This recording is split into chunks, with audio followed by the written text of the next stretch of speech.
তাদের সবাইকে ইতিমধ্যে গ্রেফতার করা হয়েছে। আইনি প্রক্রিয়ার মাধ্যমে তাদের সর্বোচ্চ শাস্তি নিশ্চিত করবে সরকার।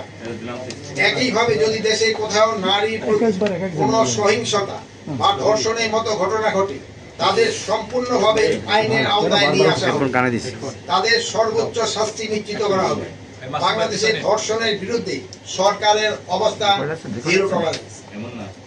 ধর্ষণ সহ নারী ও শিশু নির্যাতনের বিরুদ্ধে আমাদের অবস্থান অত্যন্ত স্পষ্ট। আমি আইন শৃঙ্খলা রক্ষা বাহিনীকে ধর্ষণ সহ সকল ধরনের নারী ও শিশু নির্যাতনের বিরুদ্ধে কঠোর অবস্থান নেওয়ার নির্দেশ দিয়েছি।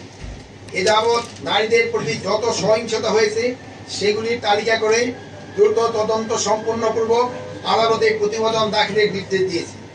সম্প্রতি ঘটে যাওয়া ধর্ষণের ঘটনাগুলির সঙ্গে জড়িত অপরাধীদের বিচার নিশ্চিত করা হবে এবং কঠোর শাস্তির আওতায় আনা হবে। নারীরা নির্ভয়ে নির্বিঘ্নে ঘরে বাইরে দায়িত্ব পালন করবে। এলাকায় টহল সংখ্যা বাড়ানো হয়েছে। সেনাবাহিনী, পুলিশের বিভিন্ন ইউনিট, বিজিবি, আনসার সমন্বয়ে যৌথ বাহিনীর টার্গেট এলাকাসমূহে জোরদার অপারেশন পরিচালনা করছে।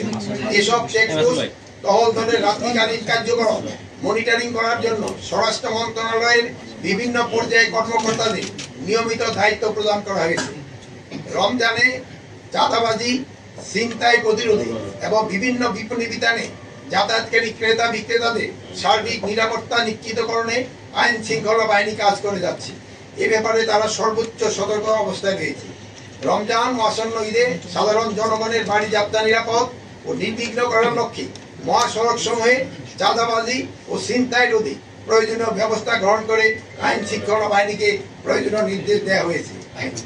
যে সকল অপরাধে ভিডিও ফুটেজ পাওয়া যাবে সেগুলি সংগ্রহ করে ফ্যাক্ট চেকিং করে অপরাধীদের শনাক্ত করা হবে এবং আইন অনুযায়ী পরবর্তী ব্যবস্থা নেওয়া হবে।